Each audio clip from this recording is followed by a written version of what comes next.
Ngayong araw, dinala ko ang burger griller ko sa gumagawa ng cart para masukatan na.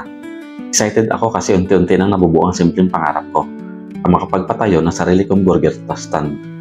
Sa bawat hakbang, pinipili ko talaga ang maaasahang partner at dito nga ako nakapagpagawa sa Tintel murang sidecar.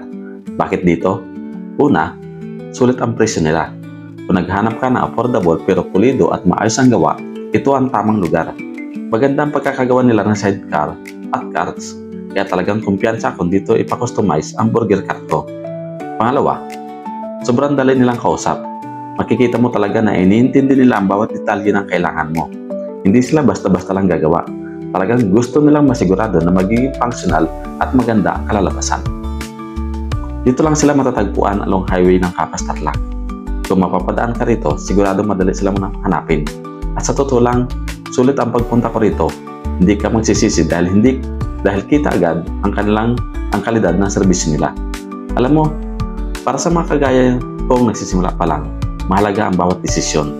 Ang pagpili ng tamang gumagawa ng cart ay malaking bagay.